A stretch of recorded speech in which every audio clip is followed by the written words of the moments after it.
This is a true crime podcast. It contains adult themes and content and may not be suitable for all listeners. Listener discretion is advised. He said, "You know what this is?" I said, "Yeah, it's a razor blade." He said, "I got you at my mercy, don't you?" And here, they were guards and I was a convict. And that's the way it was. You knew where you were. He says, "I wish you would just learn to behave like ladies." And he said, "If you draw any blood, I'll kill every man in there." So the man dropped the knife and turned to the other men that were with him that he had set loose out of the various cells and said, "Well, he means it. He'll kill us if we don't give up." So they gave up. You do your own number, you do your own time. If you hear something, you keep it within yourself. If you see something, you're blind to it. I don't care if it's a killing or whatever. You just don't see it.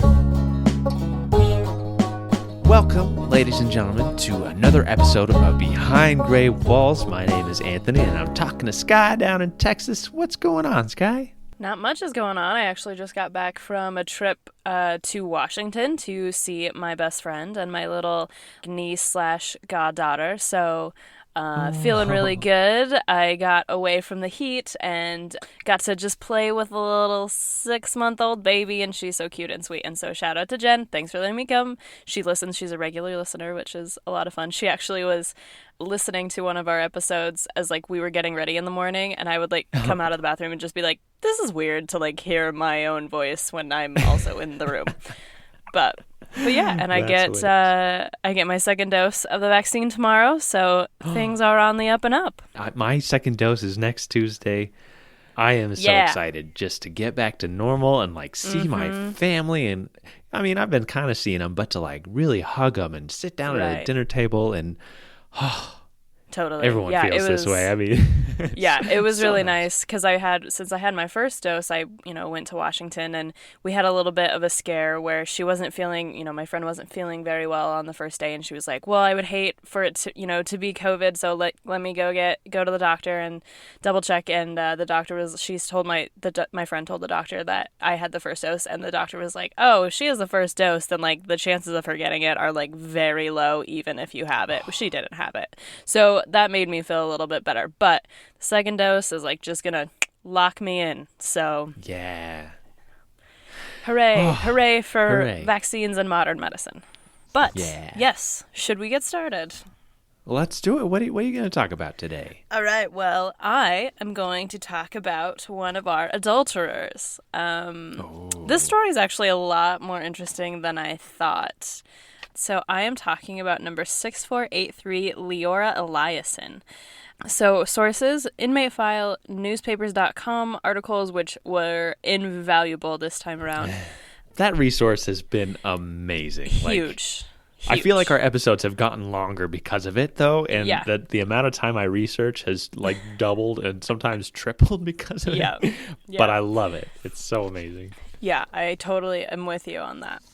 Daily Statesman articles, Ancestry.com records, asylumprojects.org on the Girls Training School in Geneva, a Fairmont-Nebraska.org document on Geneva Township, Pocatello.net, Chapter 17, Pocatello Regional Airport from the manual on Pocatello.us, which is the official Pocatello website, an article from the IdahoStateJournal.com titled The History of Pocatello's Airfields by Justin Smith from 2020, another article by Iniko Jordan from the Idaho State Journal called Serving the Air Corps, Robinson Lands at Pocatello Officers Club. That was from 2012. A blog piece on American soldiers arriving in Great Britain from the National World War II Museum in New Orleans. The page World War II in the Pacific Theater on visitpearlharbor.org. A couple articles on history.com, and then just some brief statistics from Wikipedia. So, Leora Eliason was born Leora Leona Fensky on August 17th, 1913, in Battle Creek, Nebraska, which is just northwest of Omaha, and her parents were Charles Henry Fensky Jr. and Matilda Minerva Vorndam Fensky, which is a heck of a name. Say that 3 times fast. Yeah, Matilda Minerva Vorndam Fensky. Leora was the last of 4 births, or, 3 living children, as far as I could tell. She had 2 older sisters, Mary and Gertrude, and an older brother, Herbert, who died soon after he was born. So as Leora grew up, it was just her and her 2 older sisters, Mary and Gertrude. Now, Matilda, her mother, died on March 14th, 1916. Leora was just 2.5 years old. And it seems like her father was unable or maybe unwilling to take care of his children after his wife's death, because the 1920 census lists him as a hired man on a farm in Logan, Nebraska, which is more central in the state, whereas Omaha is in the very, eastern corner. And the children were all listed in different areas. So Mary, her oldest sister, and Leora herself lived with Charles's parents, Charles Sr. and Minnie Finsky, in Valley, Nebraska. And Gertrude, who's the middle one, this is the weirdest thing that I could tell. So she's 11 years old in the 1920 census. She's living as a roomer, working as a waitress at a hotel in Morton, Nebraska, which is in the western part of the state. There wasn't a roomer in the boarding house that, as far as I could tell, was related to her. And, so normally if you find an 11-year-old, living as a roomer, it's because, their mother or something, or they've got a relative who's living with them. I couldn't find anything like that. This makes no sense, but apparently she did actually live and work at this hotel in Morton, Nebraska. So I don't really know what that's about. But Leora herself lived with her grandparents. And so by 1930, Leora is 16 years old, and she is again living with her father in Scottsbluff County, Nebraska. And he now owns a farm there. And I couldn't find where Mary or Gertrude were in the 1930 census. Gertrude would reappear in the 1940 census with Charles, their father, living in Utah after they had moved, and we'll get into all of that in just a second. Interestingly, also in the 1930 census, she is listed as attending the Girls Industrial Training School in Geneva, Nebraska. And this is akin, of course, to the St. Anthony's Industrial School, but this, of course, was for girls only. I don't have any idea as to why she was sent there. She admits to this day on her intake form, but there aren't any details given or anything that I could find that said why she was there. To give you an idea of why she might have been there, the school is described as for girls who were, quote, vagrant or vicious under 18 years old, end quote. Vagrant or vicious? Vagrant or vicious. Knowing what I know about her, it seems that it's more likely she was on the vagrant side of things, but I don't know. So, all of the family actually end up moving to Utah after Mary marries a man named John Leroy Eliason, and he goes by Leroy. And Leroy is from Murray, Utah, which is just outside of Salt Lake City. She married him in 1927. So the whole family ends up moving out there, and it seems likely that Leora spent time with Mary and Leroy and got to know Leroy's brother, William Arthur Eliason. So just a tiny bit about William. He was born April 4th, 1911, so he's only about 2 years older. He was born in Murray, Utah, to a miner father and a homemaker mother, and he had 4 siblings, including his older brother, Leroy, and the Eliason family was LDS, which is not surprising in Utah. So Leora and William get really close, and so on May 17th, 1932, Leora marries William Eliason in Salt Lake City, Utah. Almost immediately, basically a honeymoon baby, Leora is immediately pregnant, and she gives birth to a son on Christmas Eve, December 24th, 1932. But sadly, this birth is a stillbirth. I found a death certificate for an unnamed Eliason baby stated that he died from an intracranial injury that complicated the birth, which is so sad. That's so heartbreaking. It's so sad. I know. I was like, oh, that's so exciting. Good for them. And then I found the death certificate and I was like, this is so sad. So at some point after this very sad stillbirth, Leora and William move east to Duchesne, Utah, which is sort of directly east of Provo in the eastern part of the state of Utah. In 1934, they have a daughter that they name Juanetta, or maybe Juanita. There's 2 censuses, and one spells it Waneta, Juanetta, and then another one spells it Juanita, Juanita. Juanetta seems more likely. As far as I can tell, they weren't Spanish or Mexican in ethnicity or anything, so Juanetta maybe seems more likely. So that was in 1934, and then 2 years later, in 1936, they have a son who they name Leroy. So they have 2 living kids to, I don't want to say make up, but, to help them deal with this first sad stillbirth. But things were not great. In October 1937, Leora and William get divorced. William is actually granted temporary custody of the children, with a more formal ruling to come after 6 months. And so with her divorce, Leora needs a job, and her father Charles knows a man named Hugh Wilson, and Hugh Wilson can help her find a job and help her find a place to live. So Hugh picks her up in Duchesne and drives her to Salt Lake City. So, Hugh's going to be a very important character. So, here's a little bit about him. He was born in March 1896 in Utah to George A. and Esther Wilson, and he was about halfway in between. He was sort of the direct middle child of 9 kids. So, he had 4 older siblings and 4 younger siblings. He had 1 younger sister who died soon after her birth, but the rest lived into adulthood. Hugh volunteered to serve in the Army in January 1918, but he never served in foreign fields during World War I because he spent 12 months in 2 different training camps, and the armistice was signed in November 1918. And so he married a woman named Blanche May Johnston on September 25th, 1919 in Price, Utah. Their first son, Leland, was born in 1921, and then over the next 17 years, they have 8 more kids. Reva, Ruby, Margie, June, Richard, Chloe, George, and Scott. So that is 9 kids. Wow. Which is a lot of kids. And he worked as a farmer. So he picks her. So George ends up picking up Leora in October 1937. And there's this really weird event about 6 months later, and it involves both Leora and Hugh. So in March 16, 1938, Leora is found severely beaten in a canyon outside of Salt Lake City. What? And while I had never heard this story before. It's not mentioned. This was a newspaper article, and I was just like, sorry, what's happening? This is very strange. So while in the hospital, Leora tells police that she and Hugh Wilson and another couple actually drove up to City Creek Canyon, which is just north of Salt Lake City Center, that afternoon or early evening of that day.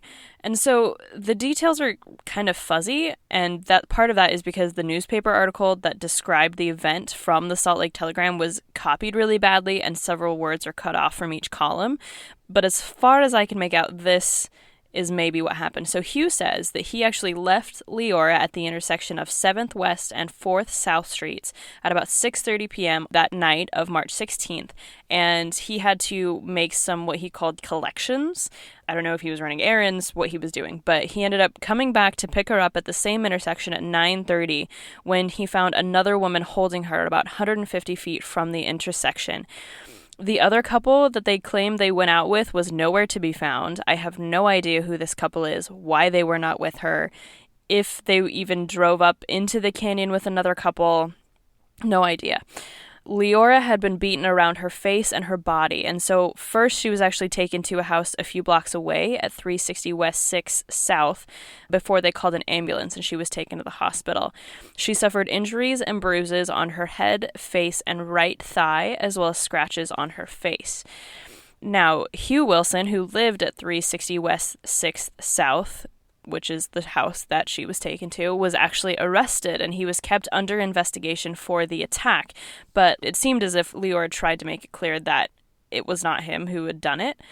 In the same newspaper article from the Salt Lake Telegraph, it detailed that another young woman, a 19-year-old, was also attacked that night at 8:45 near 7th East, which, if you remember, the intersection that he met her at was 7th West and 4th South. And so the way that Utah is set up, for those, especially Salt Lake City, who don't know, it's actually set up like a grid system. And so the city center, I think, is like 100 south, 100 east. So basically, streets west of sort of the temple area are going to be like 1st, 2nd, 3rd, and then everything, of course, west, east of the temple is going to be 1st, 2nd, 3rd, east, and so same sort of up and down. So basically, like, or 10 blocks or so away from where Leora was found, this girl is attacked. Leora was found 7th West, this other girl is attacked at 7th East. So apparently the man snuck up behind the girl and threw an arm around her neck and forced her down to the pavement. The girl was actually with her mother. Both of them screamed. He ended up fleeing. And the girl was able to give a description of the attacker. He was described around 25 years old, 5 feet 9 inches tall, and was dark with wavy hair. Leora didn't, as far as I could tell, give a description of the attacker or really much of anything else, but it seems more likely that there was actually an attacker in downtown Salt Lake City that night rather than her having been attacked by Hugh. A newspaper article from the Uinta Basin Standard, which is the newspaper from Duchesne, on March 19th stated that Leora was, quote, lying near death, end quote. Man. I don't think she was. I think that was a bit of an exaggeration. She was beaten up. But obviously she pulled through. He was released from jail because they didn't have any evidence. It doesn't seem like the attacker was ever found. So yeah, very weird situation. I don't know what happened. And the article wasn't clear. It was the only article I could find about it. So kind of a weird situation. That was in March 1938. So in June 1938, kicking her while she's down, William is granted full custody of Juanetta and Leroy, as Leora was declared an unfit mother, as she, quote, has not provided a home for them and was deemed morally unfit to have custody of them. A modification of the decree provides that the mother may visit the children at reasonable hours, end quote. And she might have been labeled as morally unfit because of her relationship with Hugh Wilson and the family. And so between 1938 and 1940, the Wilson family ended up moving from Salt Lake City, Utah to Pocatello, Idaho, of course, where Hugh owns his own farm. Now, in the 1940 census, the Wilson family are listed as living in Pocatello. And there's one other person living with them, Leona, who's listed as Leora Eliason. She describes herself as widowed, working as a salesman, and it looks like her income went to the Wilson family. So you might be asking, what would Leora Eliason be doing living with Hugh and Blanche Wilson and their 9 children? That's a very good question, but let's pause here and do a little bit of Pocatello history real quick. I've talked about Pocatello a lot before. I sort of give a general history of Pocatello in Season 2, Episode 9 with Rebecca Chacon, and then I also talk about the African-American populations of Pocatello in Season 3, Episode 4, Josephine Fort, and this last just 2 or 3 episodes ago with Edna Mae Hester. So Pocatello was called the gateway to the Northwest as a crossroads for trappers and gold miners, as well as pioneers on the Oregon and California trails. Pocatello saw a land rush when the government ceded parcels of land that had once been part of the Fort Hall Reservation. The railroad helped the city become a major transportation hub and remains a major employer in the city to this day. And so I won't go into any of that again. So instead, I want to talk about another form of transportation as it applies to an important part of Pocatello's history, flying. The first flight in Idaho actually happened in Lewiston on October 13th, 1910. And so over the next 20 years, flights in Idaho were usually pilots who landed sort of in random fields with mail and stuff like that. And Pocatello especially, there were a lot of pilots who just landed in fields because there wasn't an official landing place, or, of course, airmail with the Postal Service. And that, actually, airmail started in 1928. So, in 1920, a pilot and a businessman named Hugh Barker flew into Pocatello from Gooding and landed in the field of J. Rob Brady, who was the son of James H. Brady, a U.S. Senator from 1913 to 1918. This quote is from the article by Justin Smith in the Idaho State Journal. Quote, Baker was not only a pilot but also a businessman and knew how to leverage the novelty of flying. His trip was as much showmanship as business, and he flew to impress. The day after his arrival, he put on an impromptu air show over the city doing spectacular stunts. In the midst of the flight, he and his passengers dumped leaflets over the city promoting an automobile show held in Pocatello. End quote. Then, in 1928, the city of Pocatello purchased land for an airfield. And so a year later, in 1929, they dedicated the McDougal Airfield, and it was named after Harry Owens McDougal, who was Idaho's only World War I ace. He actually survived 42 bombing missions in Europe. And sadly, McDougal died after crashing during an air show in Pocatello in 1928. If that's your calling, what a Right. way to go out. I know. Jeez. I know. I mean, you survived 42 bombing missions in Europe during World War I and then you crash in Pocatello, Idaho. But, I think he died in his home state doing what he loved. So yes, there is sort of not really a better way to go. McDougall Airfield remained Pocatello's main airport through 1951 when another institution, which was more up-to-date, began being used, and it used to actually be an Army Air Force base. So a little bit about the Army Air Force Base, because as we know, in the 1940s, Europe is engrossed in World War II, and the U.S. did not get involved until December 7th, 1941, when the Japanese attacked Pearl Harbor. So the first major influx of American troops arrived in Britain on January 26, 1942. Most American troops actually fought in the Pacific Theater. The troops fought to defend Pacific Islands, especially Corregidor, which was the last Allied stronghold in the Philippines. On May 6, 1942, U.S. Lieutenant Jonathan Wainwright surrendered all U.S. troops in the Philippines to the Japanese due to constant artillery shelling and aerial bombardment attacks and the poor physical conditions of the troops. All 11,500 surviving Allied troops were evacuated to a prison stockade in Manila, and General Wainwright was taken as a prisoner of war. In June 1942, it was the Battle of Midway, where the American Navy surprised the Japanese Navy and sank 254 aircraft and boats, a battle that the Allies won. And so there's, sort of a lot going on in this Pacific Theater, and especially since, there's an entire ocean, the Navy is really important, and air vehicles, aircraft on those carriers are equally important. So during World War II, lots of regional Army bases were constructed for the massive amounts of recruits and troops that needed to be trained to be sent to two different fronts. And so the Pocatello Army Air Base was built in 1942, about 2 miles east of McDougall, which had been, of course, in operation since 1929. And so the purpose of this Pocatello Air Base was for heavy bomber training for B-17 and B-24 aircraft, as well as P-39 and P-47 fighter pursuit pilots. Pocatello's challenging and constant changing wind conditions made it an ideal place for new bombers and bombardiers to practice. And so there were actually 4 bombing ranges around the base. The most heavily used were the lava fields north of the city. Pocatello's Army base, along with a naval gun plant built in the area, brought a significant boost to the economy as well as to the population. And so it's estimated that about 40,000 young men were trained at the Pocatello Army Air Base. On the airbase, there was an officers' club as well as a club for non-commissioned officers, a post exchange, which is a military retail store. They had a movie theater, a library, and then lots of sort of different activities for soldiers on the base to do. And that information is from Erico Jordan's article in the Idaho State Journal. Between 1942 and 1945, Pocatello Air Base is going strong, and then military training activities were discontinued in January 1945, with World War II officially ending in September 1945. VE Day, the Victory in Europe Day, was May 1945, and Victory over Japan Day was August 1945. So between 45 and 49, the airport was used for private aircraft operations, and then February 20th, 1949, the airfield was given to the city of Pocatello. And 2 years later, in 1951, it opened as the Pocatello Municipal Airport, which it remains to this day. So that's just a little bit about sort of the Pocatello airfield and flying in Pocatello.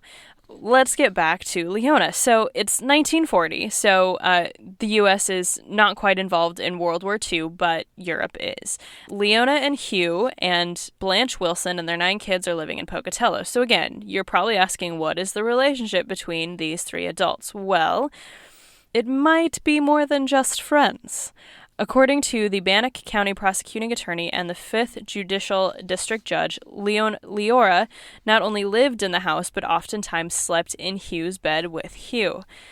And perhaps it was not just with Hugh, because the prosecuting attorney said, quote, some testimony indicated that the 2 women and Wilson at times slept together, end quote. Weird. There came a point where some of the oldest Wilson kids, in the words of Twisted Sister, were not going to take it anymore. Leora had been living with the Wilsons for about 5 years, and the oldest son, Leland, who was 21 at the time, and the second daughter, Ruby, who was 15, they, quote, staged a rebellion, end quote, and went to the authorities with charges of adultery in mid-December 1941, which is right after the U.S. declared war on Japan and entered World War II. So Leora and Hugh are charged with adultery and sentenced to 1 year at the Idaho State Penitentiary. Because this was their first offense, and perhaps because of this particular charge, their sentence was commuted to 3 months in the Bannock County Jail. And because they were arrested in mid-December and then, had to sort of sit and get sentencing, they were actually given a delayed start of their sentences until after the Christmas holiday. And so they were released on their own recognizance and said, you can be released for Christmas, but you have to come back and serve your 3 months. Well, turns out that Hugh and Leora may have really begun to develop feelings for each other, and instead of waiting around to serve only 3 months in the Bannock County Jail, they decided to flee to Reno, Nevada as soon as they were released from court custody. Oh, no. So why Reno, you might be asking? Well, probably because Reno had some of the easiest divorce laws in the country at the time. And so I think it's really hard for those of us to imagine that divorce, wasn't always so easy to get. And by the 1940s, it's getting a lot easier. Like the 19th century, it was pretty tough to get. Getting a divorce was considered against public interest unless there was a legitimate reason such as abandonment, cruelty, or, ironically, adultery. But it was up to judges in individual states. So even if someone cited one of the aforementioned reasons, a judge could still decide it was not enough of a reason for a divorce. And so by the 1940s, we're starting to see that shift a little bit. But Reno especially, they had some of the most lax divorce laws in the country, and this earned them the nickname the divorce capital of the world. And so if you are able to get a divorce, normally you have to be a resident of the state for at least a year, if not more. Again, this all depends on the state, but in Reno, you only needed 6 months of a Nevada residency, and then the courts would accept uncorroborated grounds for divorce. You didn't have to bring up, the other party. And so most people, usually women who were getting a divorce in Reno, would cite extreme cruelty, and the divorce would just be granted. So it's possible that Leora and Hugh were hoping to go down to Reno and live under different names for 6 months until Hugh got a divorce, and then the two of them could get married. I don't know that for sure. They didn't question them about why they went. It just seems like Reno is too specific of a place to just randomly go get away from authorities. So that's sort of my assumption. So, because of their flight, authorities had to bring them back to the state, and their commutated sentences were revoked, and their 1 year sentence for adultery was reinstated. And Leora Eliason and Hugh Wilson entered the Idaho State Penitentiary on January 21st, 1942. So her intake, she pleaded guilty. She was 28 years old, sentenced 1 year. Date received January 21st, 1942. Born in Nebraska. Her occupation she listed as domestic works. She was 5 feet even and weighed 154 pounds. No complexion is listed, and she had brown hair and hazel eyes. And then her Bertillon is pretty normal, but there is one interesting thing that, again, is not explained. For some reason, there were a lot of interesting things in Leora's file that just weren't explained.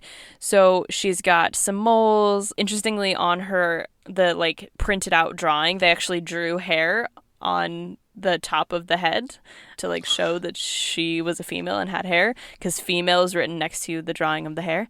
She had a vaccination scar. She had an operation scar on her stomach, and then her fingertip of her middle finger was off at the first joint. She just didn't have that particular part of her finger. I don't know why. That is not explained at all. Just says that it's off at the first joint. So when Leora entered the Idaho State Penitentiary, there were only 2 other women in the women's ward. As far as I could tell, they were Alta Hazeltine, who was in for robbery, and Mrs. Grace Fox, who was in for forgery. She would remain one of only 3 inmates in the women's ward during her stay. Per usual, not much is known, and I'm not sure she would have done much anyway because her prison in time was incredibly short.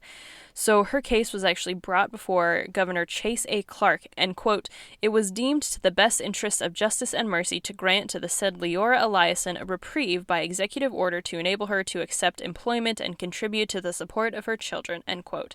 So she was released on March 6, 1942. The conditions of her reprieve were that she abstained from alcohol until the expiration of her sentence, as well as to write or to appear to the warden in person every 30 days, starting on December 21st, 1942, for 1 year until December 21st, 1943. Which is interesting. She was let out in March. She didn't have to start reporting until December. But December is when she was sentenced. So, I don't know.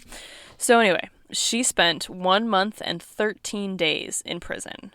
This isn't, yeah. What? This isn't the shortest sentence that we have in the women's ward, but it is certainly one of the shortest. Hugh actually is given a similar reprieve from his sentence as well. So she's released, and normally when a couple enters the prison for adultery, they often break up after their release, but this is not the case with Hugh and Leora. In fact, Hugh and Blanche got divorced, and on June 7th, 1945, took 3 years for the divorce to go through, but Hugh and Leora get married in American Falls, Idaho. I couldn't find a record to corroborate this. An obituary from the Salt Lake Tribune is the only source that I could find with this date.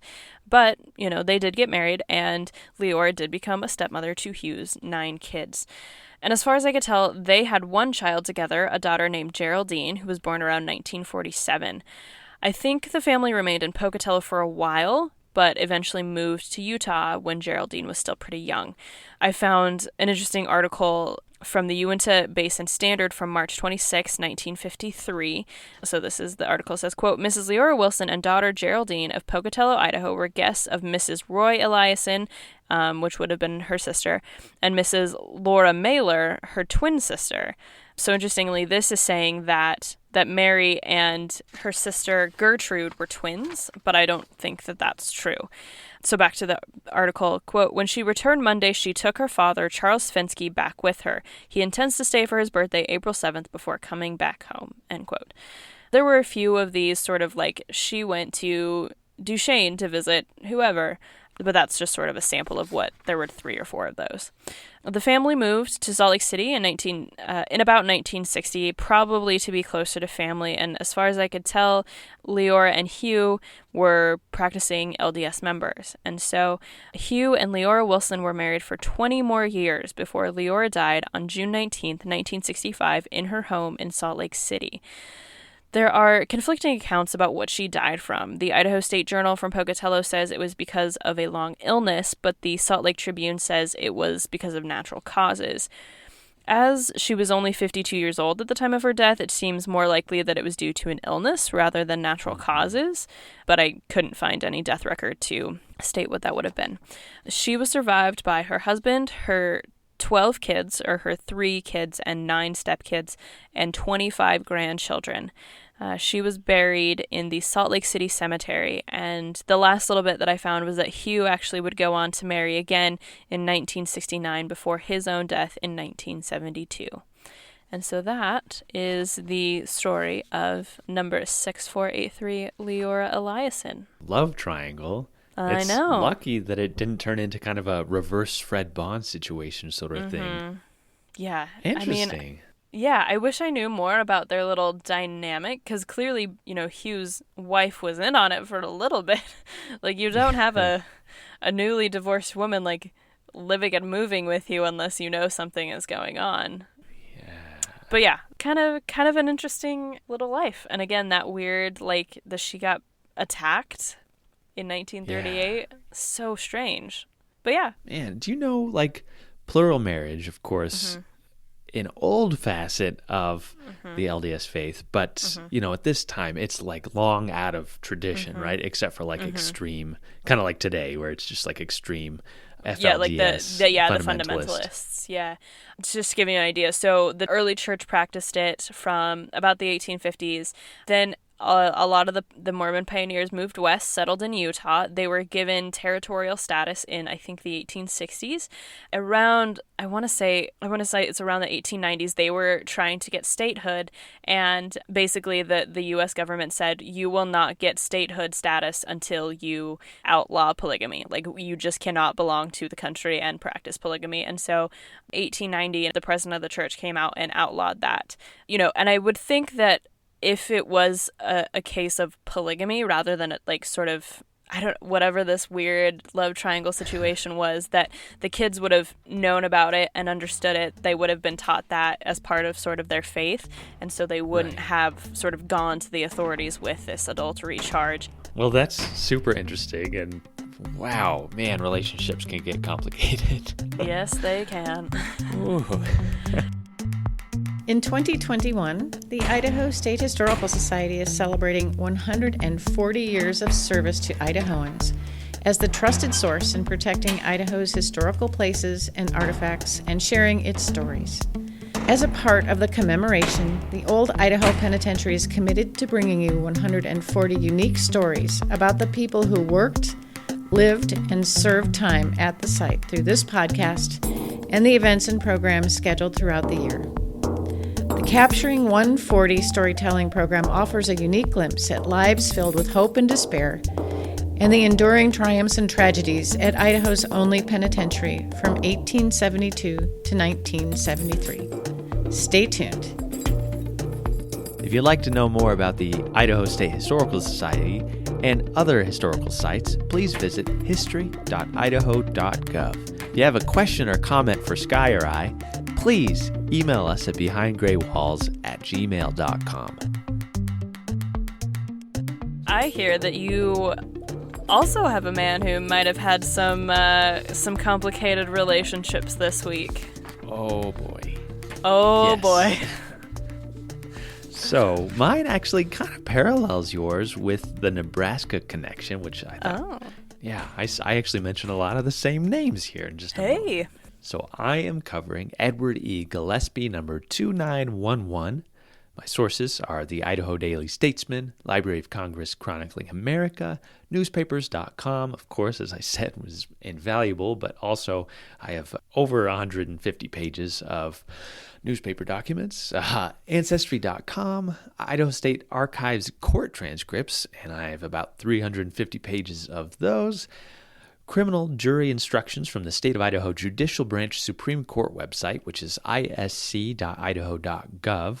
Wikipedia articles on John Milton Thayer, Wilkins McCobber, The Birth of a Nation, Theodore Roosevelt, William Howard Taft, William Borah, and William McKinley. And that was just kind of to refresh my memory on some of these What are we talking about Birth of a Nation for, my friend? Oh, we'll boy.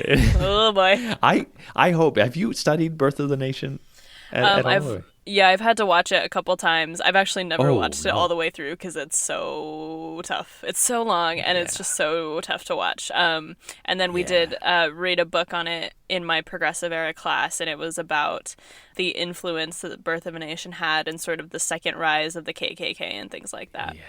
Oh, yeah. Yeah, we will get to that. Ooh. So, Edward E. Gillespie, and he actually went by E. Gillespie throughout his life, but I'm going to call him Edward throughout this just because it's easier to say than E. He was born in Omaha, Nebraska on March 24th, 1868 to John and Sarah Gillespie. He had an older brother named Harry, older sisters Lana and Emma, and younger sisters Emma and Lily.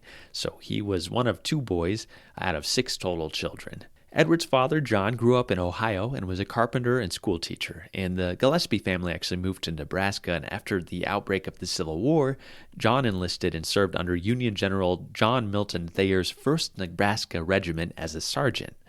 This is, of course, in the Union Army.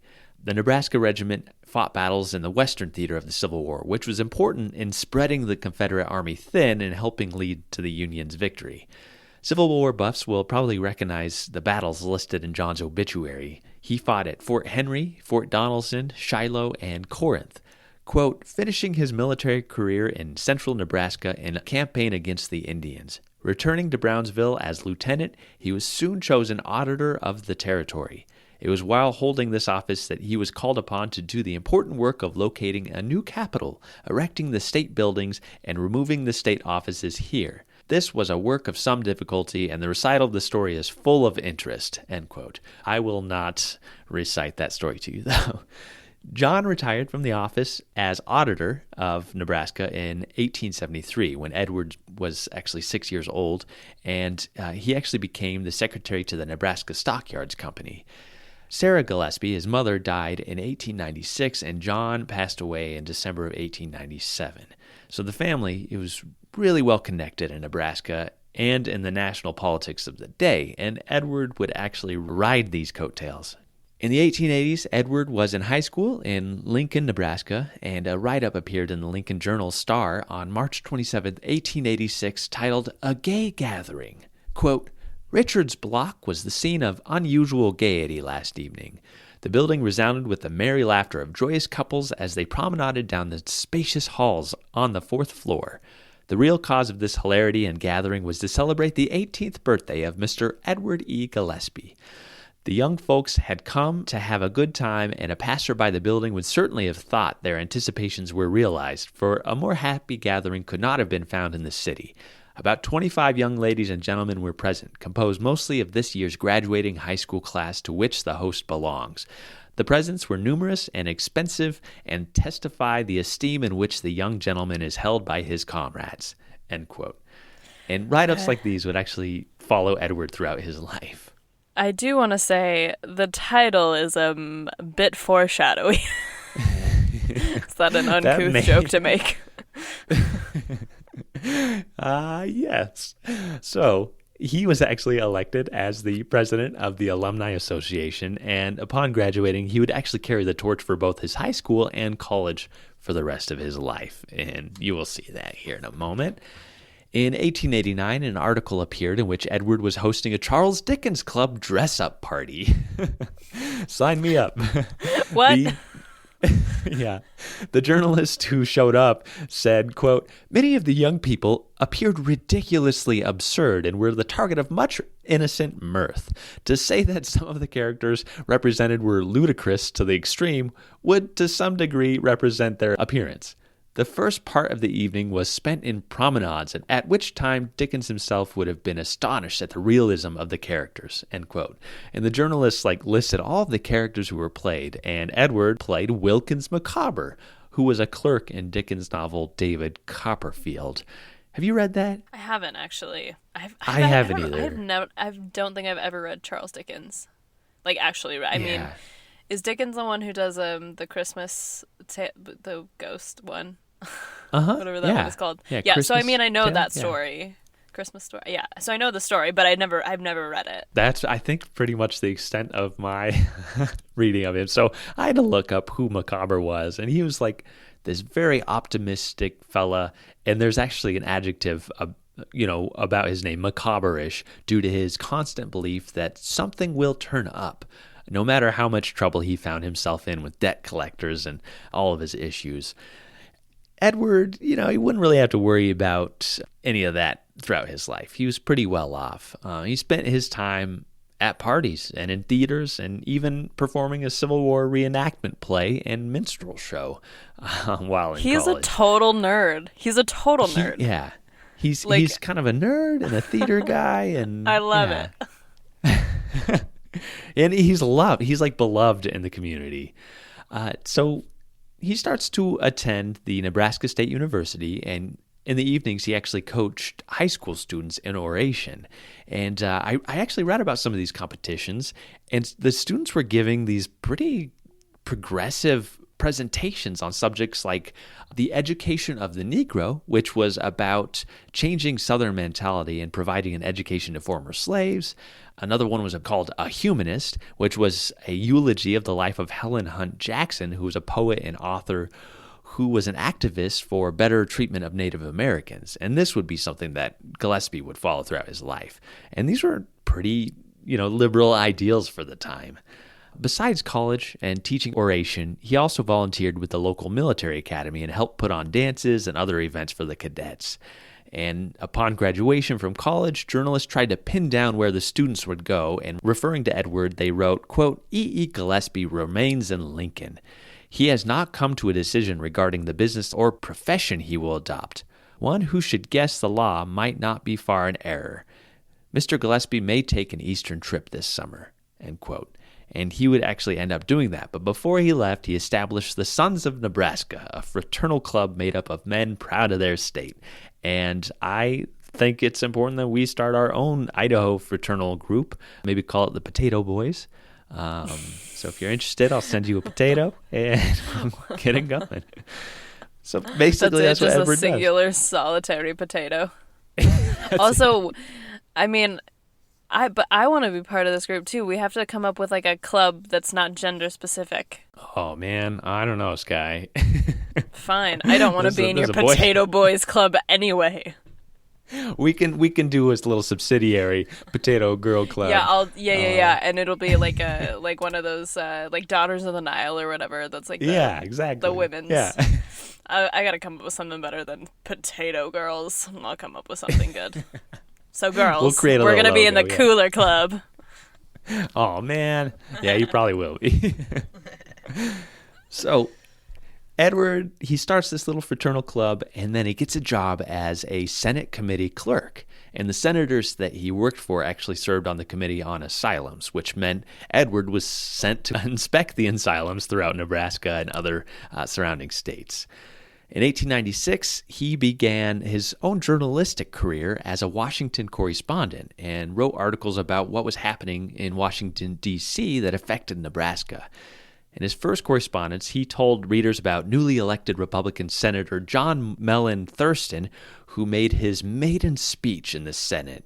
Quote, "And I am free to confess that all of my expectations were fully realized. While the senator spoke but for a couple of minutes, yet the attention showed him by the Senate and gallery testifies to the belief that Nebraska's junior senator will be a moving force in that body. Likewise, a strong friend of the old soldiers in all pension legislation."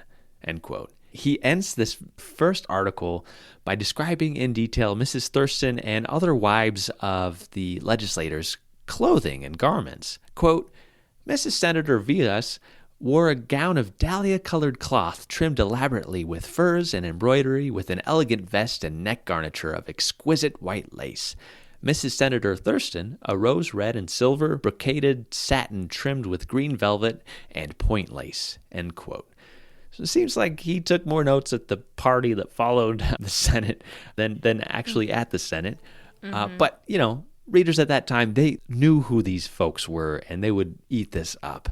You know, they would know them from the social sections in newspapers. His later correspondence, they were actually more serious and really well written, and they had the sense of wit and humor to them that would have brought readers back to his column regularly. He focused on large issues like the support of veterans, prohibition, which he didn't appear to support, Native American relations and improvement on those relations, international relations, elections, the 1897 battle for the position as United States Marshal in Nebraska, the tension that led to the Spanish-American War and the American invasion of Cuba in 1898, the annexation of Hawaii as a United States territory, and the intricate political dealings going on in Washington as the Nebraska senators fought hard for their constituents. I mean, these articles were fascinating and documented basically all the major themes that would carry over into the 20th century. I've talked about kind of, you know, Charles Phelps as like this Forrest Gump character who's just kind of there amidst all these interactions, these encounters, but Gillespie was kind of aware of these like major historical events that were going on around him. And he's published in newspapers documenting these cases, which is just amazing. But also, wow, I have hundreds of pages of his writing. So he's clearly a well-educated man, and his reputation was so good that on April 6, 1897, the Lincoln Evening Call wrote, E. Gillespie, the Call's Washington correspondent, arrived from the national seat of government yesterday and today took his place in one of the polling booths while he went through the motions of making a few straight Republican X's, end quote. And then the next day, to nobody's apparent surprise, Republicans filled every seat in Lincoln. The mayor even noted, quote, he felt that it was something to be a candidate when E. Gillespie came up and said that he had come all the way from Washington to cast his vote for him, end quote. Edward hobnobbed with everybody, including the president at that time, William McKinley. We'll get to that in a little bit. The most revealing look at Edward came from a newspaper article from January 30th, 1898 in the Lincoln Evening Call that was a quote from a prominent Omaha businessman. He says, quote, I never met Mr. Gillespie until I was introduced to him by Congressman Mercer. After he had transacted some important business with Mercer, and he had been sent hurriedly over to the Senate, Congressman Mercer stopped long enough to say, there is one of the most invincible fellows I ever saw. He is the greatest news gatherer at the Capitol, and he knows more of Washington people than any other one man. I found that he was at work collecting and classifying and delivering to the various congressmen blueprints of the old Lincoln building and other important information concerning the great necessity for securing the passage of Senator Allen's bill providing for $1 million building at Lincoln. I confess, after I knew him, I was charmed by his freshness, end quote. He's just as important as some of these senators. He's going around with these important documents and doing all this really amazing work, but also getting the inside scoop on all these politicians as well. In the 1900 census, Edward listed his occupation as office work and listed that he lived with his sisters Emma and Lillian and her husband. Part of Edward's office work included crossing paths with Theodore Roosevelt on his whistle-stop campaign in 1900. During the early summer of 1900, Teddy Roosevelt was touring through as the nominee of vice president, and Edward met up with his party in the Indian country in Oklahoma. At least 50,000 people arrived to see the 41-year-old future president of the United States as he toured the country on horseback. Gillespie wrote a letter about the experience for the newspaper. Quote, the city, he says, looked as if a street fair was in progress. The free Western spirit prevailed. Mr. Gillespie says he has caught the Rough Rider fever, and he will, for the next few weeks, accompany a government party into Oklahoma. He is with a portion of the Senate Committee on Indian Affairs, of which Senator Thurston of Nebraska is a chairman, end quote. 2 months later, in September 1900, the Lincoln Journal-Star stated, quote, E. Gillespie, Senator Thurston's right-hand bower when in Washington, returned last evening from a trip through the Indian Territory. He came direct from Chickasaw, which point he reached by riding 50 miles overland. During the last 3 months, he has covered 3,000 miles on horseback, visiting the wildest parts of the territory, where tarantulas, poisonous snakes, wild cats, panthers, and varmints of all kinds flourish in great numbers. He will remain in Lincoln until after election and recuperate, end quote. And you know what? I didn't see him in any newspapers until May of 1901, when he was appointed messenger for Senator Dietrich of Nebraska and given a $1,400 yearly salary, which is about $40,000 in today's money. In 1902, he had one of the funniest write-ups titled, How Nebraskans Came to be Called Bug Eaters. Oh, this one made me chuckle. Quote, we are trying very hard to change the title by which natives of Nebraska are known. As you probably know, the people who are fortunate to have been born in our state are called bug eaters. The new title we are trying to assume is tree planters. By the way, continue. Tree planters. Everyone is a tree planter. Yeah. We aren't eating bugs, yeah. By the way, continued Mr. Gillespie, did you ever hear how we got that title? That's a good story. Of course, you know we had a terrible plague of grasshoppers in Nebraska in the 70s. And this is the 1870s, of course. They ate up everything from the cattle to rail fences, and that's no dream either. A correspondent of an eastern paper was touring the West and happened across the state during the plague. He saw nothing but grasshoppers and concluded the people must live on them. In writing back to his paper, he referred to the natives as bug eaters, and bug eaters we have been ever since, end quote. And he continued the article basically talking about being a child at the time in the 70s and having to survive off of like dried corn. And, you know, they were even using corn to heat the house, like little coal briquettes. And he got sick of corn. He's like, to this day, I just cannot handle corn. But he said that the grasshoppers were, quote, so thick that when they passed over a community, it seemed like a total eclipse of the sun, end quote. He remembers hearing of cattle actually being attacked and killed by these swarms. And he ended the whole thing by saying, quote, that was a good while ago. We have driven out all of the grasshoppers now into the neighboring states. Just at present, Nebraska is an agricultural state and the greatest member of the Union, end quote. And he would actually hold on to this opinion until he visited Idaho. So... Sorry, I do have a quick question. Do you know when Nebraska became known as, like, the Cornhuskers? I don't. Do you? It actually comes from the University of Nebraska sports teams. So before 1900, this is from Huskers.com. This is, like, the official, like, Cornhuskers blog. So before 1900, Nebraska football teams were known by such names as the Old Gold Knights, Antelopes, Rattlesnake Boys, and the Bug Eaters. And so the Bug Eaters was its most popular nickname, and they did really well. They were winning with that name. And so then it says, after its first losing season in a decade, it must have seemed only fitting that Nebraska move in a new direction. And Lincoln sports writer Charles S. Sherman, who was to gain national renown as the sports editor of the Lincoln Star and help originate the Associated Press poll, provided the nickname that has gained fame for a century. Sherman, tired of referring to the Nebraska teams with such an unglamorous term as Bug Eaters, Iowa had, from time to time, been called the Cornhuskers, and the name appealed to Sherman. Iowa partisans seemed to prefer Hawkeyes, so Sherman started referring to the Nebraska team as the Cornhuskers, and the 1900 team was the first to bear that label. Of course, the name caught on and became the Nebraska byword, eventually becoming the official nickname for the state. That is so neat, yeah. Mm-hmm. Like, yeah, in Edward's ilk, coming up as newspapermen coming up with this nickname. I bet that they rubbed shoulders. They probably knew each other. Probably. That's so funny. Man, this guy had so many connections. It's wild. Seriously. In 1903, Edward and his partner G.C. Shedd came to Idaho as the dams were being constructed and canals were being dug in the Twin Falls area that we've actually talked about on previous episodes. And he came with money and a drive to invest in this newly developing land. By the fall of 1905, he had fallen in love with the state, and he wrote a letter to the Nebraska State Journal on October 29th, 1905, and said, quote, "The thousands of Nebraskans who hurried across Wyoming and Idaho to visit the Portland Exposition this summer have formed a very erroneous impression of this region, especially Idaho, by judging the country from the car window standpoint. To be sure, when one rides for hours viewing the vast stretches of sagebrush on both sides, one is apt to wonder if there could possibly be a bright oasis in these unpromising surroundings.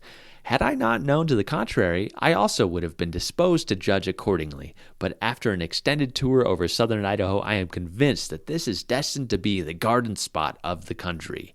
Already there is nestling in the valley traversed by the Boise River a city modern in every respect, known in all the Northwest as Boise the Beautiful.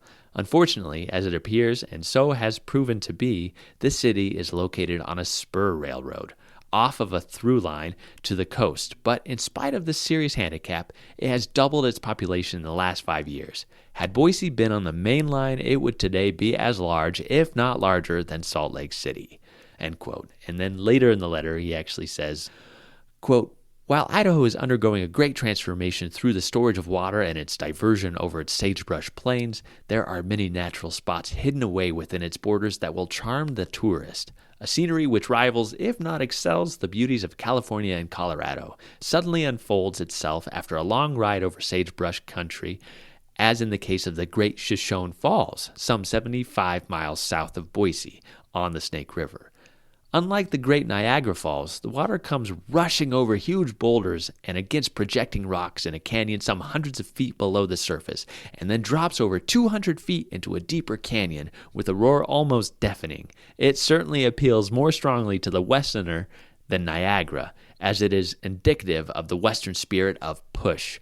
Below these falls there is, to my mind, the most beautiful spot in the United States, the Blue Lakes." End quote. And Shoshone Falls, they have been called the Niagara of the West, and you can actually see the falls on a live camera feed from the City of Twin Falls website, which is tfid.org. Check it out. It's pretty cool. Edward continued by talking about the hunting and fishing opportunities in the state, the wooded mountainous regions to the north, which he described as, quote, "remarkably beautiful," and then moves on to talk about politics. Quote, "Idaho today is securely anchored in the Republican column," end quote. And he actually attributes this to settlers from Nebraska, Iowa, and Kansas that had entered the state. He notes that the people of Idaho supported two of President Roosevelt's Square Deal ideals to protect consumers and control corporations, but not really the land conservation. Quote, opposition is not to the principle, but to the operation. Today, about 1/3 of Idaho has been placed into forest reserves, without regard to its location or settlement, with the sole idea of preserving the timber and conversion of the waters for irrigation purposes, end quote. And, this is still to this day about the same. According to the Idaho Forest Products Commission website, Idaho has about 21.5 million acres of forest land. 63.8% of the state is protected federal land, and 14% of the state is protected wilderness, which means it's close to like everything, motor vehicles, mining, timber harvesting, and anything that would interfere with the land. I mean, if you haven't explored some of it, go do it. I'm in the middle of planning some summer trips with my wife to explore some of these beautiful wildernesses here in Idaho. And this is the jokes from Parks and Rec when he says it's Ben and he's talking about like cutting budgets, and he's like, Idaho had to cut its budget by 80%, and Idaho is basically one giant park. It's true, yeah. Oh, I love this state. But the fear was that like the land that was allowed for timber had all been gobbled up by these companies, and so they had all the wealth, so that as soon as any of this land opened up, they would be the only ones who could afford to purchase this extra timberland. So it was kind of unfair to the population. But fortunately, we've kept so much of it preserved. So Edward was hooked. I mean, he loved this land. He purchased land throughout the state, including Kimberly, Idaho, near Twin Falls, where he basically awaited the development of the canals. He bought some land in Long Valley, just south of Cascade, which the Idaho Northern Railway would eventually cut right through his property. And he bought some ranches here in Boise. And that didn't stop him from being the liaison when Nebraskan delegates and college clubs like University of Nebraska Glee and Mandolin Club planned their visits to Boise. And he was actually going to host this little mandolin club, which was made up of 48 young men who were going to perform in Boise after their visit to San Francisco in the spring of 1906. But the trip was canceled after the devastating earthquake in San Francisco that year that destroyed much of that city. So this wouldn't be his only opportunity to lead these groups around. So over the next year, Edward began to dabble back and forth into politics, and he served as a delegate at the State Republican Convention in Pocatello in 1907. He noted, quote, "In the last campaign, we had a law and order made-to-order issue to save the scalp of the delectable crew who have about swamped the Republican Party with their boss rule, which was perpetrated at the Pocatello Convention. I was an insurgent at the Pocatello Convention. I came down with a Gooding delegation, but I was not bound to support Gooding, and I did not either in the convention or the polls," end quote. And so this law and order made-to-order issue he's referring to is the Big Bill Haywood trial, which we will discuss in detail when we cover Harry Orchard on a future episode. Being a journalist himself, I bet he was right up on this trial as it was going on. He wrote a letter to the Boise Citizen in November 1909 where he talks about all the development going on in town, like the Hawaii Hotel, quote, "is now up to the 6th story and promises to be ready for occupancy February 22nd, 1910, Washington's birthday, and I hope to be present on the occasion and show my appreciation for Mr. Schubert's accomplishments," end quote. He then mentions like the Kerr Hardware Company, which was constructing a 6-story building, and he says that's like one of the biggest in the West. The Moe Department Store, Adolf Schreiber's Undertaker Service, whose name I come across too often while researching here. Governor Brady, who you might remember from our Barney O'Neill episode and mentioned just a moment ago as he was a senator later on, as Skye was talking about the airfield in Pocatello. And he hints at what was coming next as prohibition and temperance movements were strong in Idaho. Quote, "The Democrats are not idle either, and after exploiting several candidates, it looks now as if they had finally located a Moses, and his name ain't Alexander either," end quote. Of course, he's talking about future Governor Moses Alexander, who would sign prohibition to line.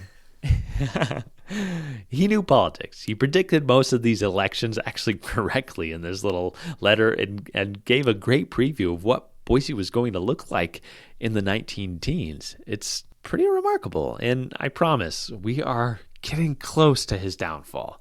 were just about 10 years away. So, 1911, the head of the University of Nebraska, named Samuel Avery, visited Boise, and Edward met him at the Boise train depot and led him to the Idaho Hotel for breakfast. They then toured the city and stopped off at the Oahu Hotel at noon, where Edward and other Nebraska alumni decorated the room with college pennants. They each had their picture taken and signed, and these were all taken back to the university. And I know that there's a Samuel Avery collection. I need to reach out to them to see if they have this photo of Gillespie with Avery. I did find a photo of Edward from July 1912, and he's staged with a car packed with 6 men from different government agencies touring Coeur d'Alene. A week later, however, he charged that the soldiers' home in Idaho was unsanitary. This upset Governor Hawley, who gathered up the Soldiers' Home Committee and went directly there to do a surprise inspection. And they said, other than normal wear and tear, it was perfectly sanitary, but they would invest into new linoleum and other minor changes. This would be kind of the first time I saw Edward rubbing members of the Idaho politics the wrong way. Then came the anti-Bora men. The Idaho Republican League was established in early 1912 and was led by General George H. Roberts, quote, an avowed political enemy of Senator William E. Bora, end quote, and who was put in this position by Edward Gillespie, who, quote, disrupted the prearranged program, end quote, and actually put Roberts in the saddle. They had actually planned to put another man in, but Gillespie basically turned the whole thing upside down and made sure that this George Roberts would be the head. So William Bora, he was this progressive Republican, and he actually didn't support the re-election of Republican William Howard Taft, who he felt didn't share true Republican values. Instead, Bora was supporting Teddy Roosevelt, who was running as an independent in the Progressive Party, also known as the Bull Moose Party at that time. The League supported William Howard Taft and felt that Bora was a fool to not support the sitting president. And you might remember that Taft actually lost this election to Woodrow Wilson, who would later lead the country through World War I. I mean, William Bora, he was extremely well liked throughout the country, so this was quite an enemy for Edward to make. And it kind of became a little bit of a wedge between him and the William Bora Republican Party in the state. The next year, Edward became the chief aide and division correspondent in the Grand Army of the Republican, the GAR Sons of Veterans Division, which was an advocacy group to support veterans of the Union Army of the Civil War. And of course, I mean, his dad was quite a prominent individual in the Western fight. Edward helped at the Soldiers' Home and led tours of the State House and the Old Soldiers' Home, and this position kept him right up in the ranks with the governor, as in August, he and newly elected Governor John Haynes went to a dinner at Camp Hayburn, put on by the soldiers and dished out on their folding mess gear.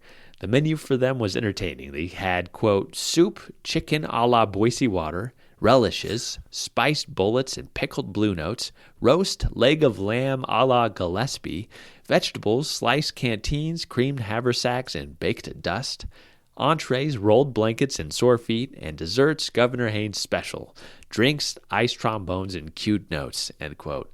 It was one of those, like, what am I reading? This is the weirdest story, yeah. But I mean, Gillespie's just hobnobbing with the governor here. And who is he? Like, he's just kind of part of this GAR group. So he spent a lot of time with the veterans and soldiers and the support clubs that surrounded them. And by 1914, he had become the patriotic instructor of the GAR and arranged programs to celebrate the 100-year anniversary of Francis Scott Key's penmanship of the Star-Spangled Banner, which was, of course, 1814 that he wrote the poem for that. January 29th, 1916 marked the 73rd anniversary of President William McKinley's birth, and the Soldiers' Home actually hosted an event in his memory, which included a speech by Edward, quote, who was in Washington as a newspaper correspondent and during the Spanish-American War served as Assistant Adjutant General, assigned to the War Department.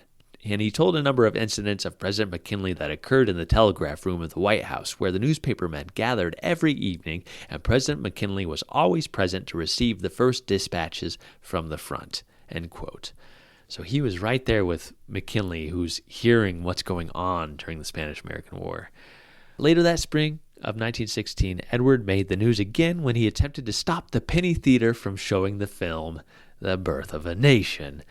Edward said it should be, quote, prohibited on the grounds that it was immoral, was an insult to the old soldiers and to the colored people of the country.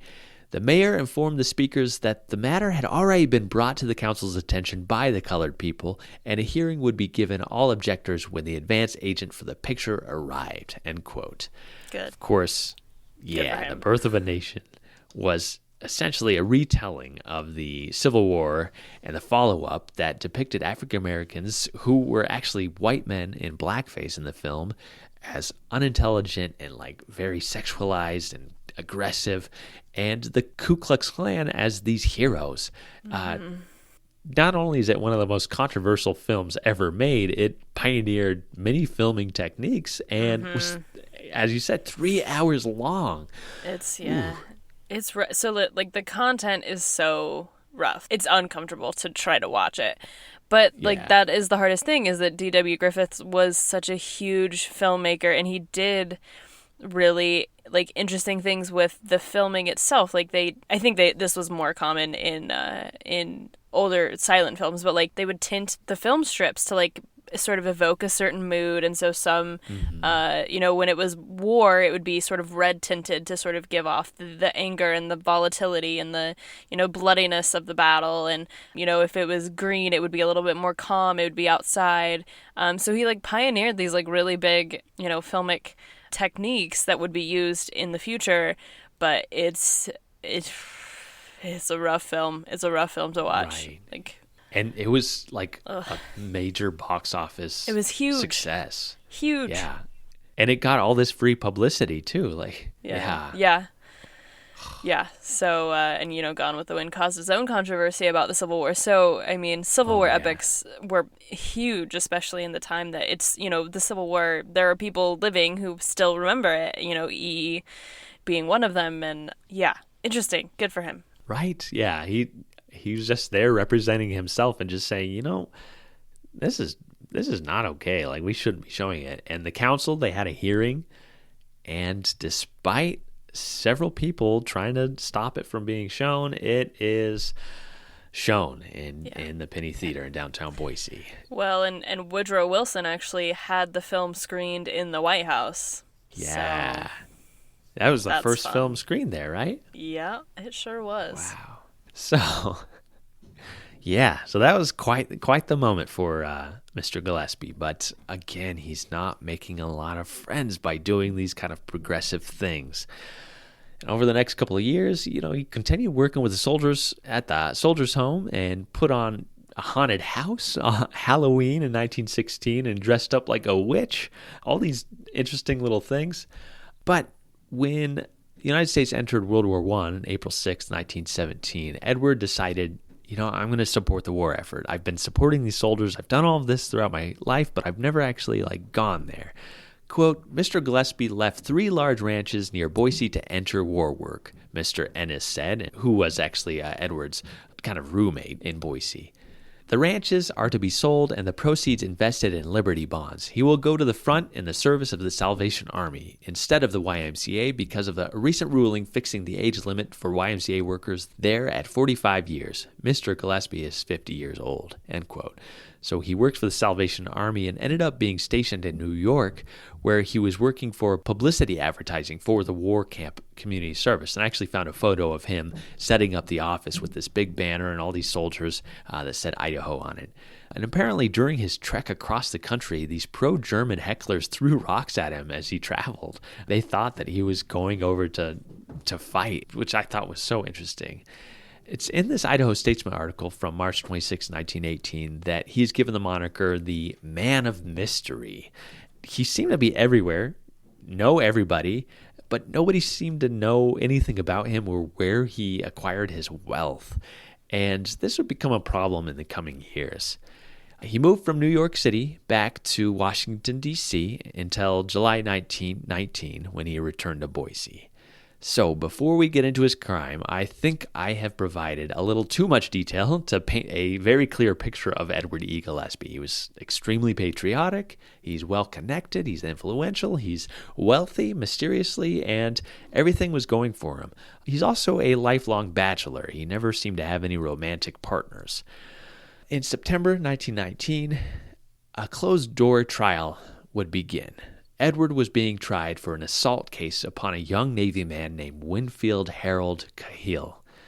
Witnesses and visitors were excluded from the room during the hearing, and the newspapers didn't reveal what the assault was until October, when they revealed that he was being charged with the infamous crime against nature. This crime could lead to a sentence of not less than 5 years to life in prison. And this is a sex crime that requires the state to provide on a certain date in the state of Idaho the defendant, quote, engaged in conduct consisting of the penetration, however slight, of the anal or oral openings of a person or animal and must be proven beyond a reasonable doubt. So, the law is equating sex between two men with sex between a human and an animal, and it carried a minimum of 5 years and a maximum of life in prison. Serious crime and extremely hard time. So Gillespie pulled out everything he could to fight this. It turns out that even though nobody was allowed in the courtroom during the trial, we do have the transcripts for the trial available at the Idaho State Archives. So I ended up going through all of the court trial transcripts, and there are over 300 pages of testimony and other documents. The trial began on September 15th, 1919. Winfield Harold Cahill was the victim in the case, and he took the stand and explained his work history. He was a machinist and had traveled all around the East Coast, basically just following work. He ended up coming to Butte, Montana, then pushing to Boise, Idaho, where he checked into the Mitchell Hotel in downtown Boise, where Edward Gillespie happened to be staying. They met on the first day and kind of chatted briefly. Unfortunately, Winfield got sick and went to St. Luke's Hospital, where his tonsils were removed on August 20th, 1919.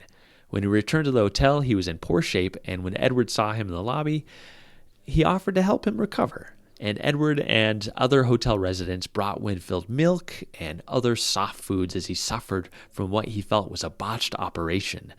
During this time, Winfield claimed that Edward told him to get undressed and get into the bed. The prosecutor asked, quote, "What then did he do?" End quote. He said, "Then he started to play with my person." End quote. Winfield went into details. He claimed Edward touched him, then locked the door and undressed himself. He then climbed into bed with Winfield and, quote, put his arm around my neck and started loving me up as if I was a girl, end quote. Winfield then claimed that Edward went under the covers and performed oral sex on him.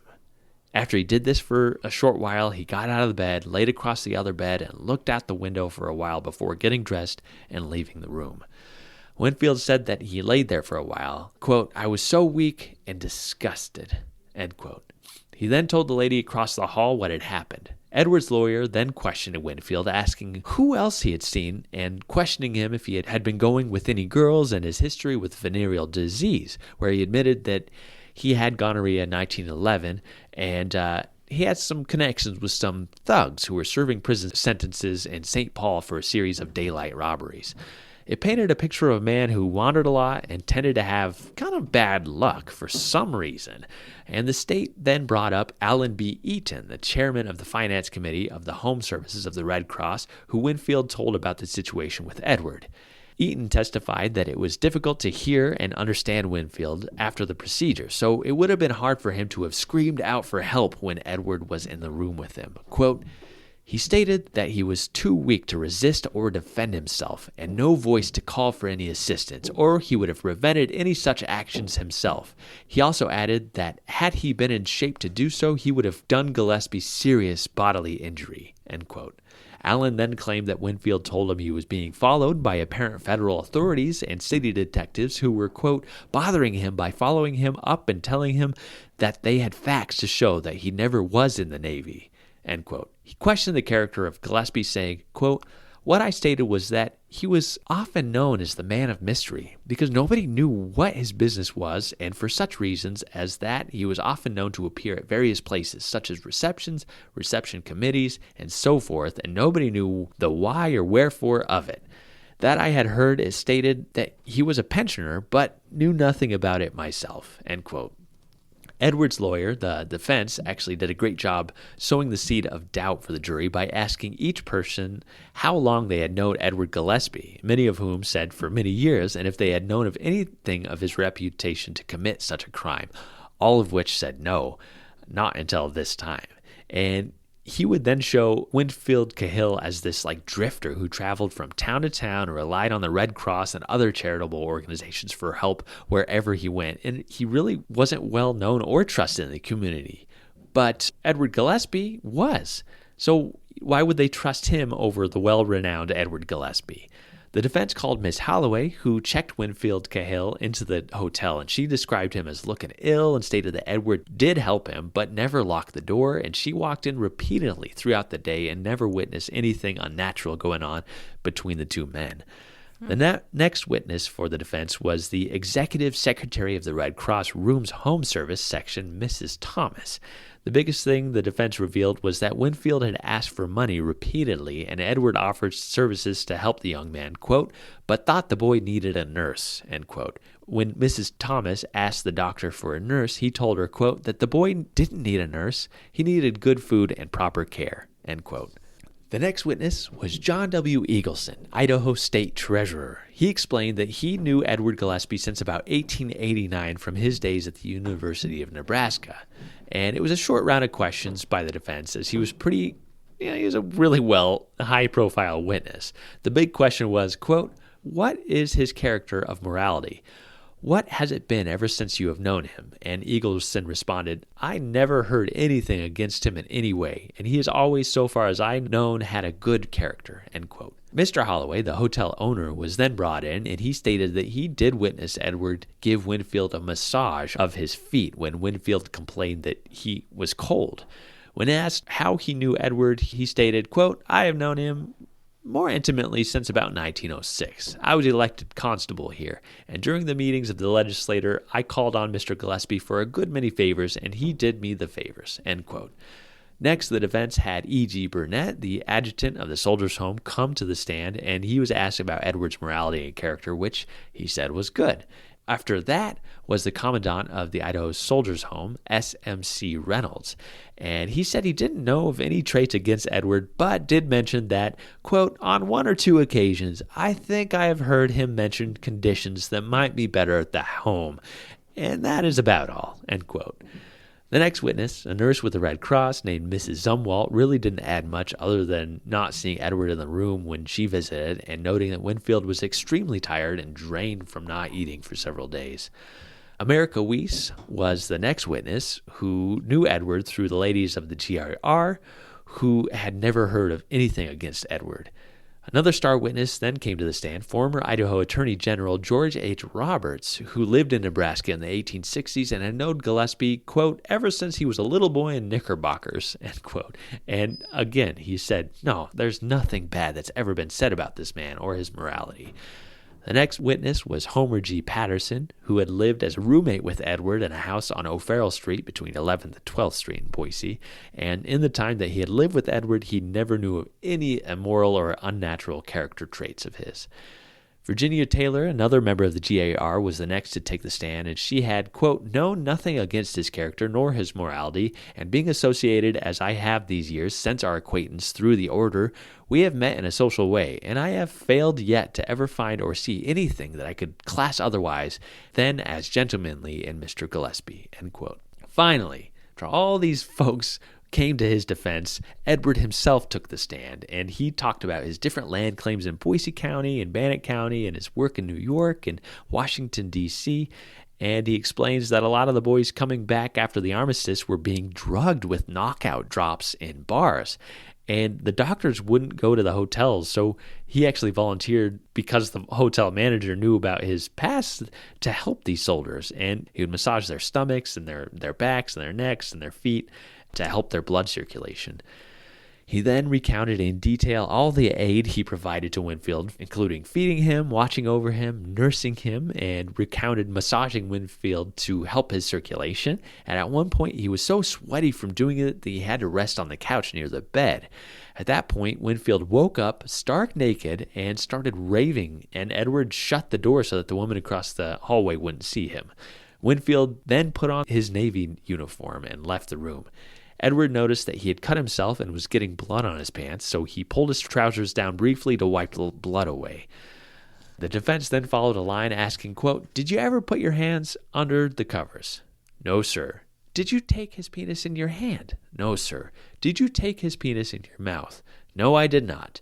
"Did you attempt to love him up and perform any of these things which a man would do with a woman, or any of the things that he has accused you of?" "I certainly did not." "Did you do anything with this person except to endeavor to bring him out of his weak condition?" "That was my sole idea."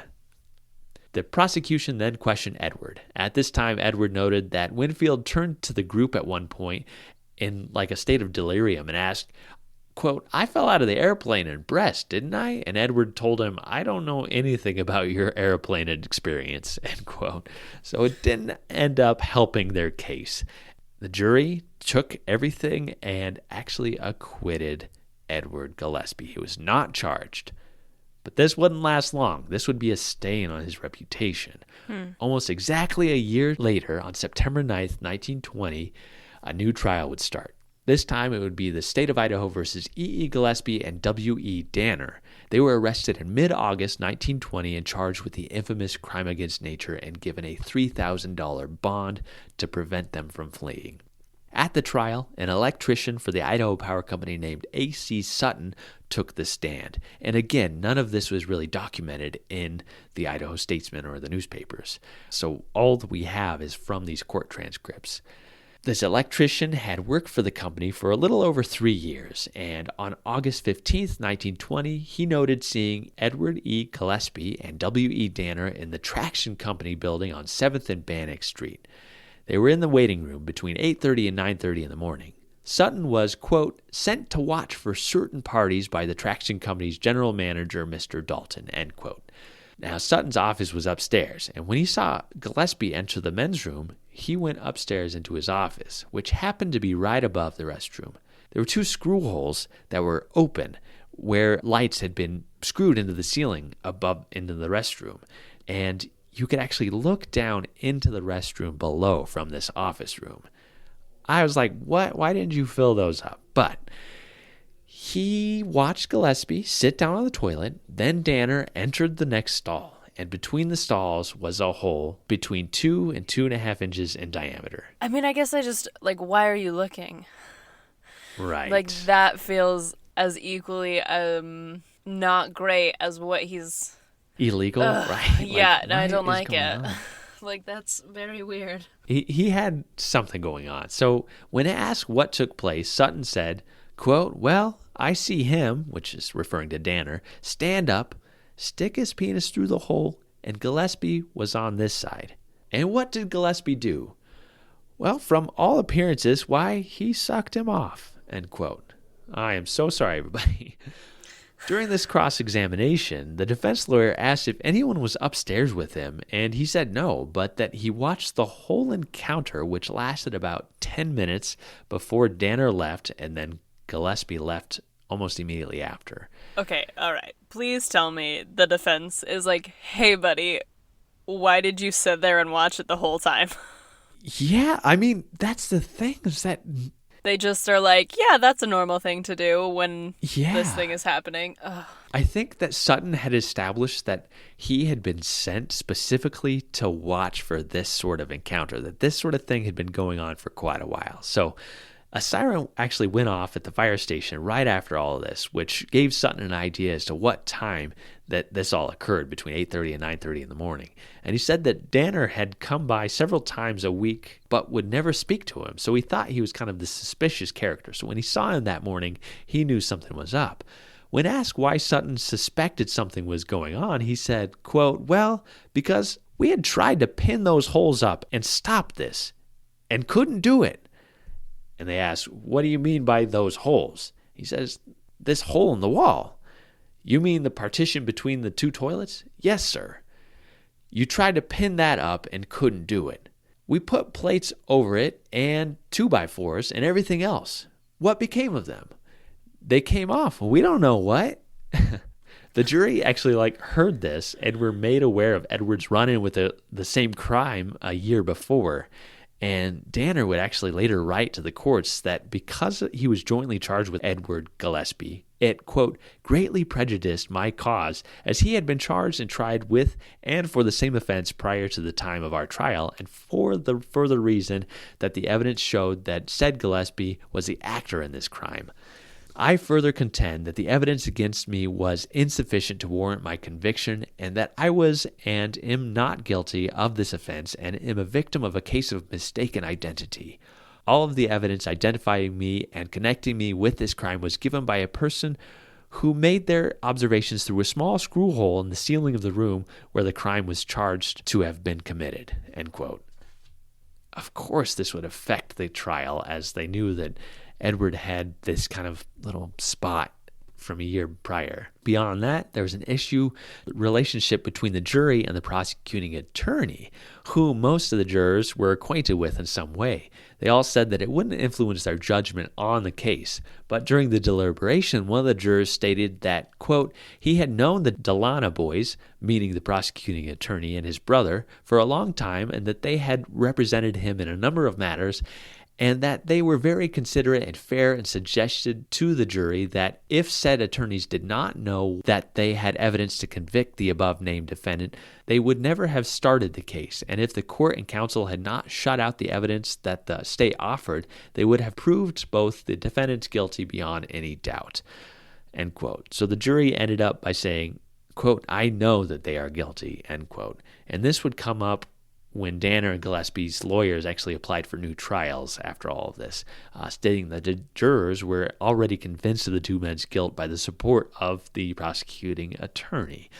There's just such a lack of evidence and proof, and this questionable, so you're by yourself and you witness this and you are sure it's these two men, and through a tiny screw hole. Yeah, no, there are so many issues with this. Regardless, the jury convicts these two men, and they are sentenced to 5 to 5.5 years in the Idaho State Penitentiary on November 19th, 1920.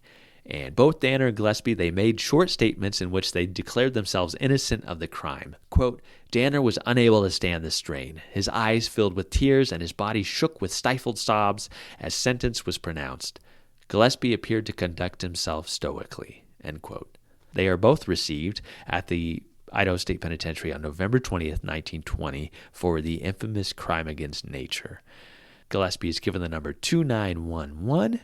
He lists his age as 52 years old, born in Omaha, Nebraska, March 24th, 1868. He lists his occupation as a rancher.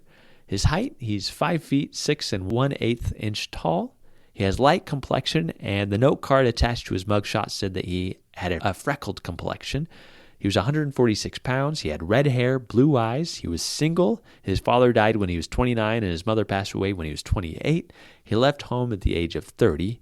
He had religious instruction in the Methodist Church and attended Sunday school, and still attended a Methodist church just prior to incarceration. He could read and write and had a higher school and collegiate education and had attended school 16 years. He was abstinent and does not use tobacco. He had no former imprisonment. His nearest relative was Mrs. J.T. East in Denver, Colorado. He had a regular build. His teeth were fair. He was clean-shaven, wore a 7.5 size boot, size 7 hat, had $5.87 and a suitcase bundle in a tin box. And his parents were born in the United States, and he had lived in Idaho for 18 years at this point. He had a vaccination scar and freckles on his upper back and neck, and on his mugshot you can see a little dimple on his chin. W.E. Danner was 45 years old and from Illinois, and his parents were German immigrants, and he was an upholsterer by trade and had lived in Boise about 3 years. He was also single and did not have any children, and he lived with his father until his father's death 5 years earlier.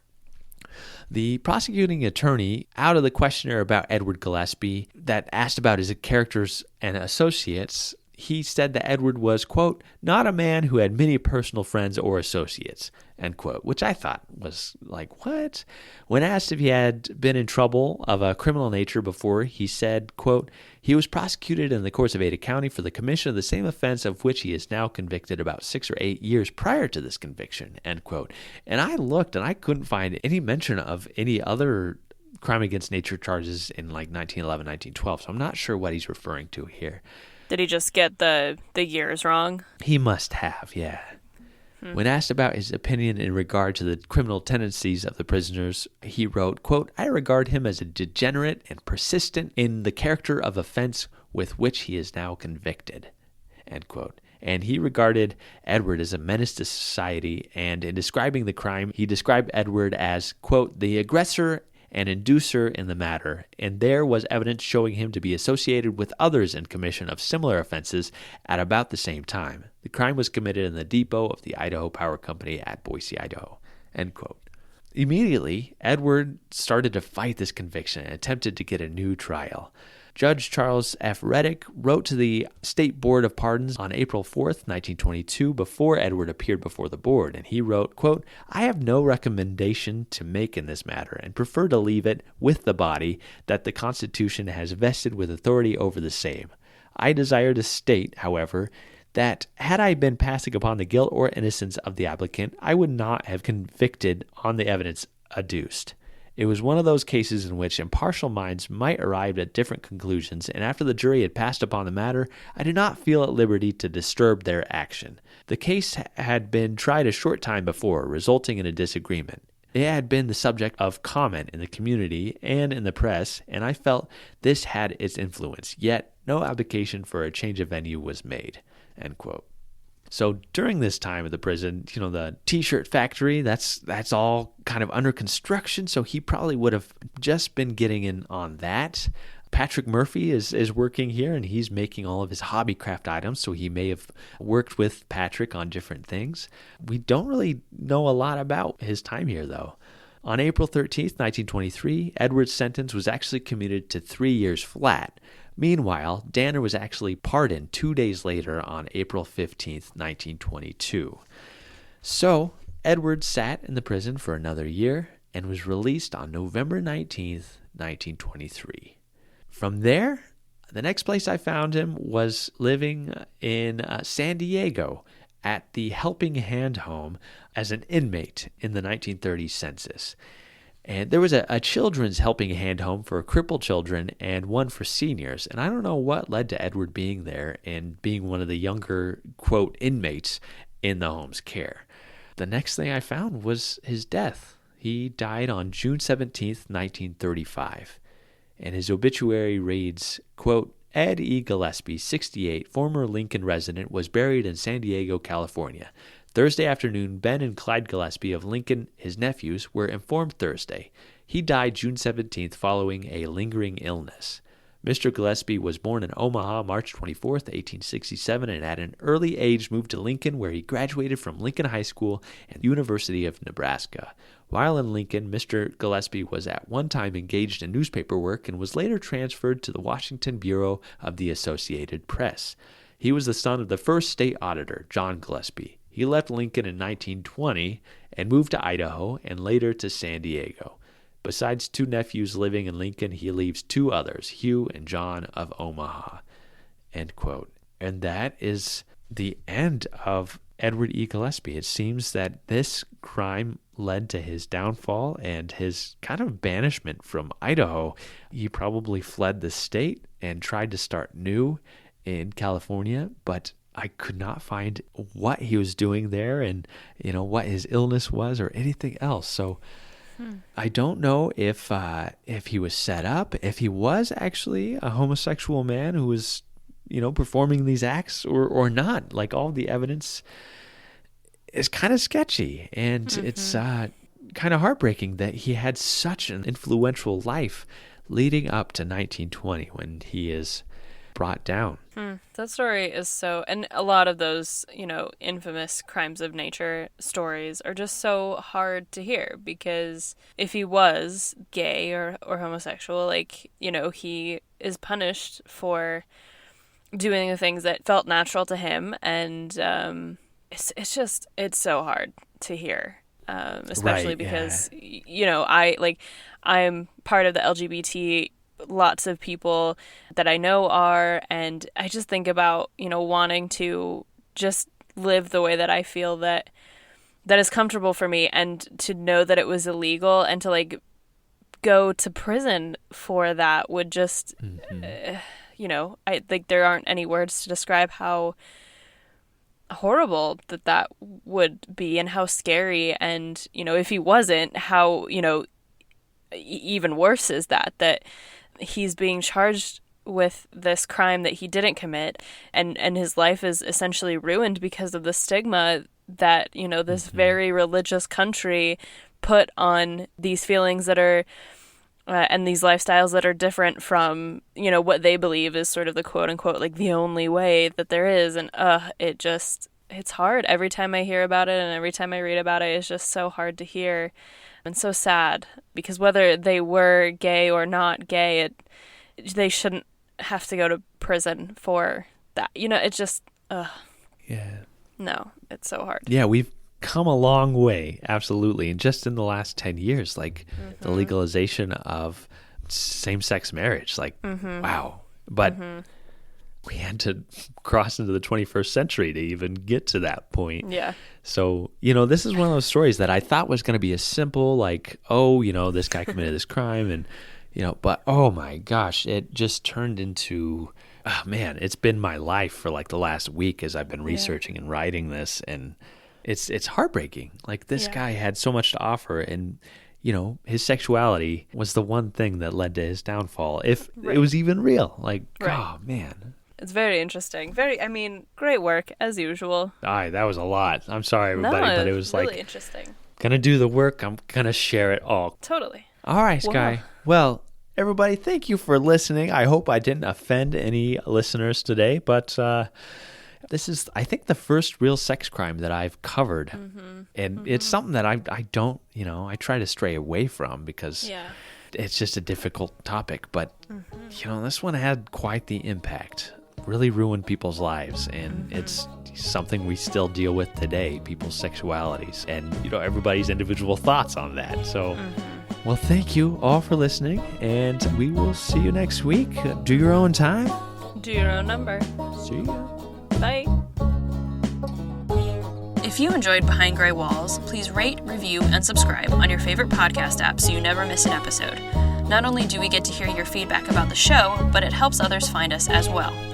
If you're interested in finding out more about the podcast and to see mugshots of the inmates featured in today's episode, follow our Facebook group at Behind Gray Walls Podcast. And new this season, we have a podcast Instagram as well. You can find us on Instagram at Behind Gray Walls Pod.